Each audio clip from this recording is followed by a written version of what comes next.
ఓం నమో వెంకటేశాయ. శ్రీమహాగణాధిపతయే నమః. శ్రీరామకృష్ణగురవే నమః. అశోకస్తారణస్తారశూరశౌరిర్జనేశ్వరः అనుకూలస్య తావర్తః పద్మీ పద్మనిభేక్షణः.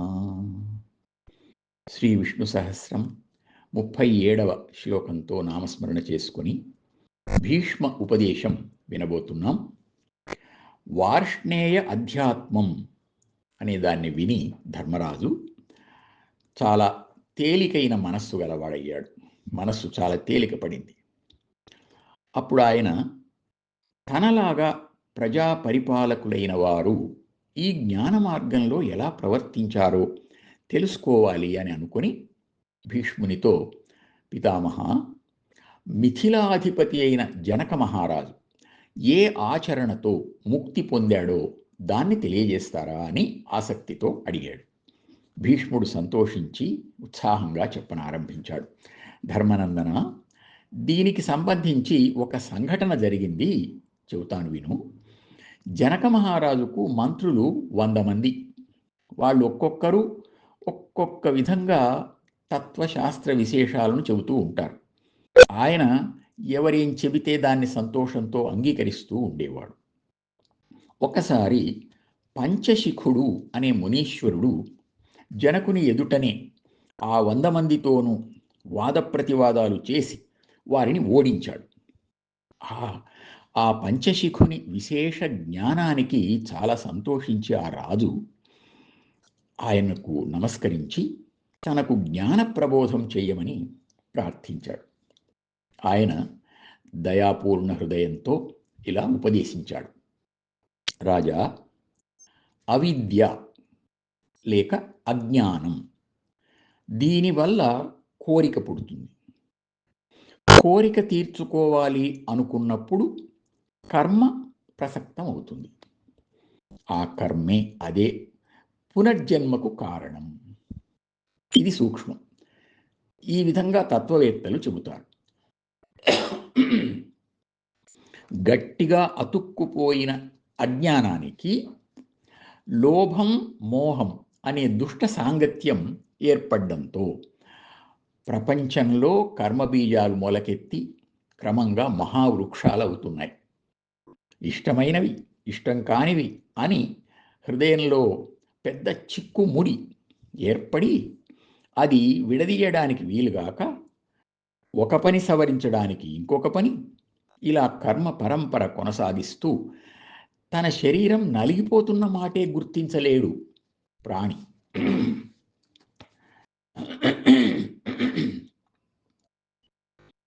ప్రియములు అప్రియములును హృదయమును చిక్కువడతివ్వా తత్తదనేక క్రియలకు జొత్సు నరుడు మెయి వ్యయమగుటెరుగడు వితత జరాదివ్యథలం. జబ్బులొస్తుంటాయి, ముసలితనం మీద పడుతుంటుంది, అయినా తరగని పనుల తామర తంపర.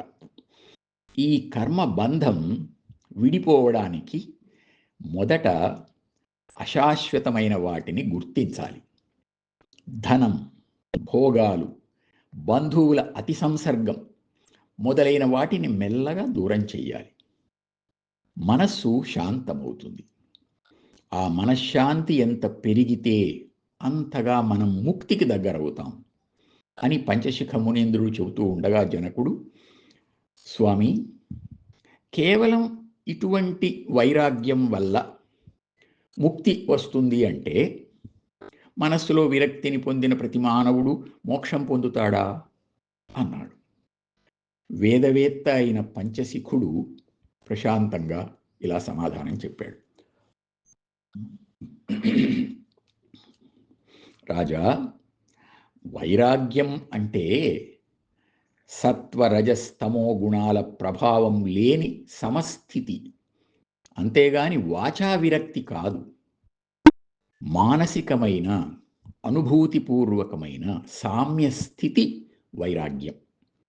సౌఖ్యం కలిగితే సత్వగుణ ప్రభావం అని తోసేయాలి.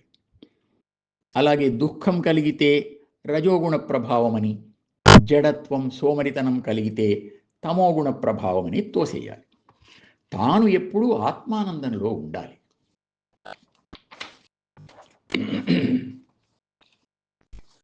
జనవరా సౌఖ్యమున్ బొరసి సాత్విక భావ సముద్గమంబు సుమ్మనియును, దుఃఖముల్ కదిరినప్పుడు రాజసభావ భంగి సుమ్మనియును, జడత్వ సంఘ సమయంబున తామసభావ వృత్తి సుమ్మనియును, త్రోచి వానబడక ఆత్మరతిన్ నిలుపు ఇచ్చుమోక్షమున్.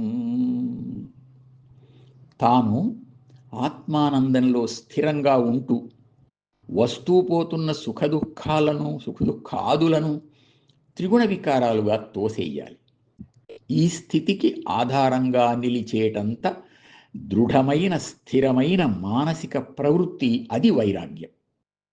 అంతటి వైరాగ్యంతో విరక్తితో ఈ లౌకిక వ్యవహారాలను తేలికపరుచుకోవాలి. పారలౌకిక పరమాత్మ తత్వంలో అనురక్తిని పెంచుకోవాలి. అప్పుడు ఈ 3 గుణాలు 3 నదులలాగా వచ్చి ఆత్మ అనే మహాసముద్రంలో కలిసి నామరూపాలు లేకుండా ఆత్మలోనే లీనమైపోతాయి. ఆ స్థితిలో వైరాగ్యవంతుని మనస్సు ఉప్పుగల్లు నీటిలో కలిసినట్లు, కరిగిపోయినట్లు పరమాత్మలో కలిసి ఏకత్వ అమృతత్వ స్థితిని పొందుతుంది. పాము కుబుసం విడిచినట్లు కర్మలేపం, కర్మపు పై పూత విడిపోతుంది. తాను అసంగ జ్ఞాన ఘనుడై ప్రకాశిస్తాడు అని పంచశిఖుడు ఉపదేశింపగా జనక మహారాజు దాన్ని పూర్తిగా గ్రహించి అంతటి జ్ఞాని అయ్యాడు. ఆయన జ్ఞాననిష్టకు ఒక పరీక్షా సమయం వచ్చింది. ఒకసారి ఆయన రాజధాని మిథిలా నగరం తగలబడిపోతూ ఉంది. ఆయన ఆందోళన పడి ఉరుకులు పరుగులు పెట్టలేదు, తగిన చర్యలు తీసుకున్నాడు. కానీ ప్రయోజనకారి కాలేదు, అంతా భస్మమైంది. అయినా ఆయన దుఃఖించకుండా మానసికంగా స్థిరంగా ఉన్నాడు.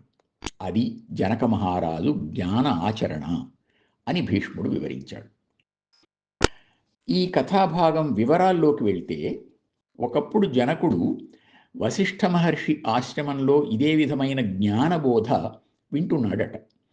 ఆ సమయంలో శిష్యుల్లో కొందరు జనక మహారాజును కేవల భోగిగా అపోహపడి ఆయనకు ఈ జ్ఞానబోధ నిష్ప్రయోజనం అన్నట్లు చూచారు. అది గ్రహించి వశిష్ఠుడు వారికి గుణపాఠం నేర్పాలి అని భావించాడు. అంతలో రాజభటులు వచ్చి మిథిలా నగరం కాలిపోతున్నదని విన్నవించాడు. జనకుడు వెంటనే సేనాధిపతులను మంత్రులను పురమాయించి మంటలను ఆర్పే ప్రయత్నం చేశాడు. కానీ ఫలితం లేకపోగా మిథిల దగ్ధమైపోయి మంటలు ఆశ్రమం వైపు కూడా రాసాగాయి. శిష్యులు భయంతో పరుగులు తీశారు. రాజు మాత్రం తన పరివారంతో మంటలను ఆర్పే ప్రయత్నం చేస్తూ అక్కడే ఉన్నాడు. ఇంతలో మంటలు ఆరిపోయి మళ్ళీ ప్రశాంత స్థితి ఏర్పడింది. ఇదంతా వశిష్ఠుల వారి పరీక్ష. శిష్యులు తమ తప్పు తెలుసుకొని గురువు గారిని క్షమాపణ కోరి అంతటి మహాప్రమాదంలో కూడా చెలించని జనకుని జ్ఞాన నిష్టను ప్రశంసించారు.